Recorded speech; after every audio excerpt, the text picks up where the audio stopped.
Bonjour mes loulous sacrés, un petit moment que vous m'avez pas vu, j'ai pris quelques congés, n'est-ce pas? Ça fait du bien. Eh bien aujourd'hui, je vais vous faire un tirage, eh bien pour les couples jumelles ou pas, hein, peu importe. Et aujourd'hui aussi, c'est sur la féminité sacrée. Voilà, c'est le message que j'ai reçu aujourd'hui sur la féminité sacrée pour commencer un nouveau cycle. Alors cette féminité est à développer aussi bien pour les hommes que pour les femmes, puisque les hommes ont une part de yin et les femmes ont une part de yang. Donc les hommes auront à développer cette féminité sacrée yin qu'ils ont eux pour développer leur capacité médiumnique et développer leur intuition et leur instinct, et aussi pour respecter tout ce qui est féminin, que ce soit dans la nature, dans le couple ou en eux. Voilà. Alors, pour les féminines, j'ai tiré le 4 de bâton. Alors, le 4 de bâton, comme vous voyez, est à l'envers. Eh bien, cette féminine n'est pas encore tout à fait dans sa stabilité. Je pense stabilité émotionnelle et stabilité aussi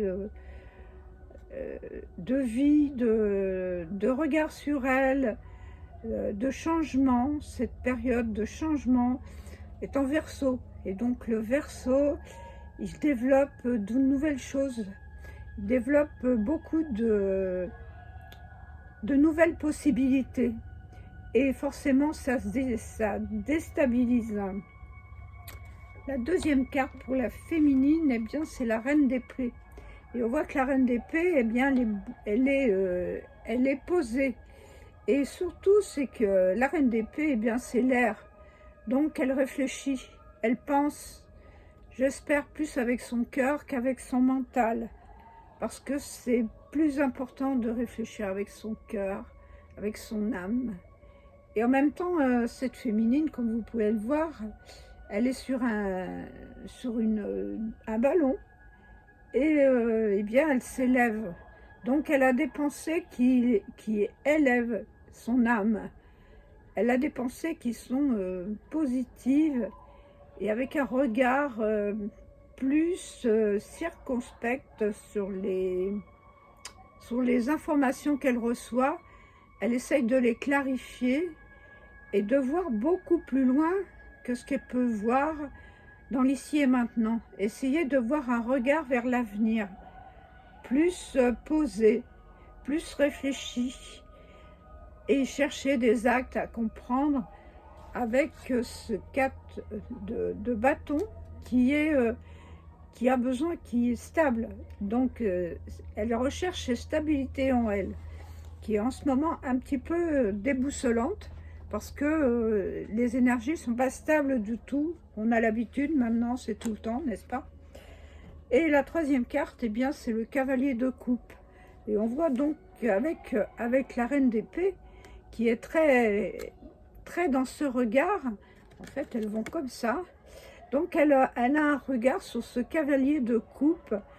La coupe, c'est les émotions, c'est l'eau, c'est tout ce qui contient en nous, toutes ces émotions. Et là, elle essaye de rechercher, de voir cette stabilité et de comprendre ce qu'elle ressent en elle. Vous voyez qu'elle est très posée, elle est dans son nénuphar. Et donc, ce cavalier de coupe, il ne court pas, il reste bien stable dans ses émotions et il voyage dans ses émotions. Il voyage dans ses émotions parce qu'en fait, il est dans la méditation. Ce cavalier de coupe féminine, c'est vous qui vous voyez et regardez et percez ce regard à l'intérieur de vous pour comprendre vos émotions et aussi ce que vous recevez de la divinité. Voilà.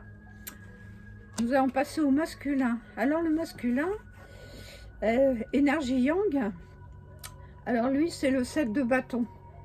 Alors le 7 de bâton, lui, il s'est senti enfermé dans une situation. Il a voulu faire trop de choses en même temps. Il essaye de s'en sortir, mais il a beaucoup de mal, d'autant plus que cette carte est à l'envers. Et donc, il essaye avec sa force, au lieu de réfléchir avec son âme et avec son intuition précisément féminine, comment je peux me sortir de cette situation. Et il n'arrive pas trop bien à comprendre. Il tire de tous les côtés, mais il n'y arrive pas. Il n'y arrive pas parce qu'il n'a pas assez réfléchi et il n'a pas assez écouté son âme. La deuxième carte pour lui, c'est le roi de bâton. Elle est aussi à l'envers, donc c'est 2 cartes de bâton. C'est 2 cartes de feu. Donc il essaye à tout prix, c'est un roi en plus, donc il a toute cette force, il a ses possibilités, il peut faire plein de choses.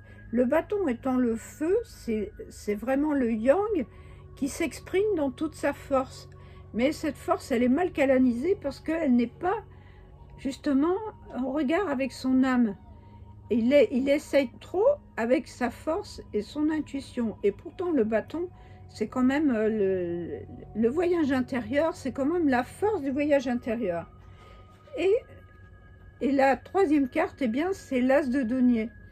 Alors surtout peut-être qu'il est prisonnier de ses moyens, de ses finances, parce que là, il essaye de trouver un nouveau système pour développer, puisque le denier, c'est la terre, c'est tout ce qui est forcément le travail, la maison, la voiture, et probablement qu'étant enfermé dans un système et n'écoutant pas son intuition, il a du mal à s'en sortir quelque part dans ses impressions, dans ses avancements.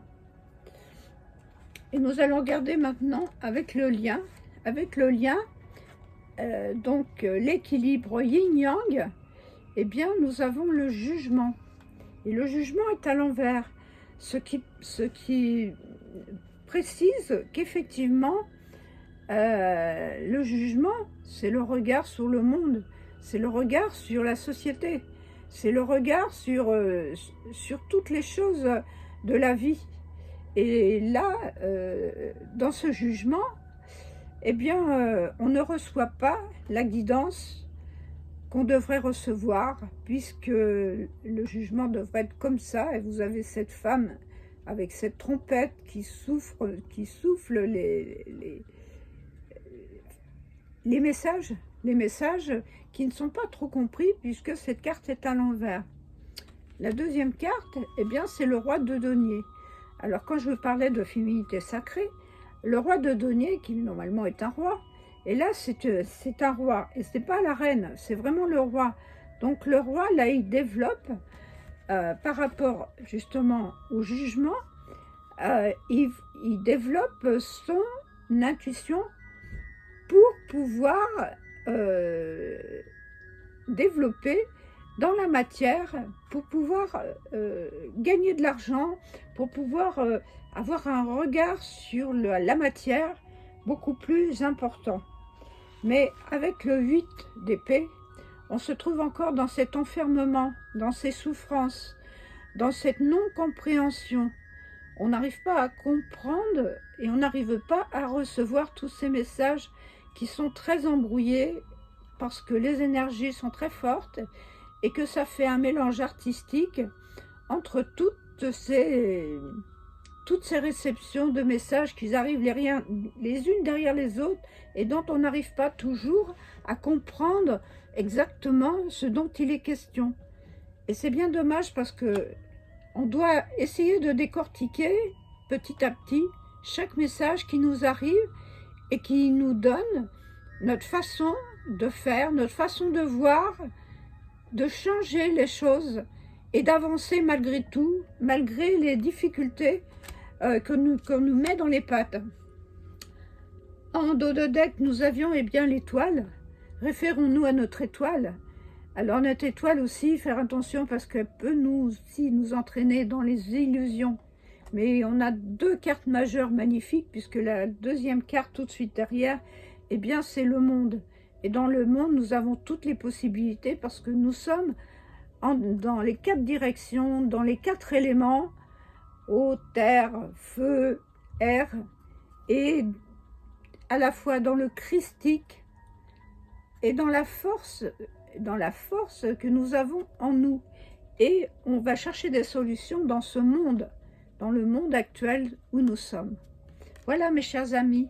Eh bien ce tirage, il ne pourra pas parler à tout le monde, mais prenez ce qui vous intéresse. Il est intemporel et vous pouvez le regarder à tout moment comme vous voulez.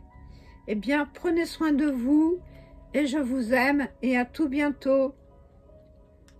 Namasté.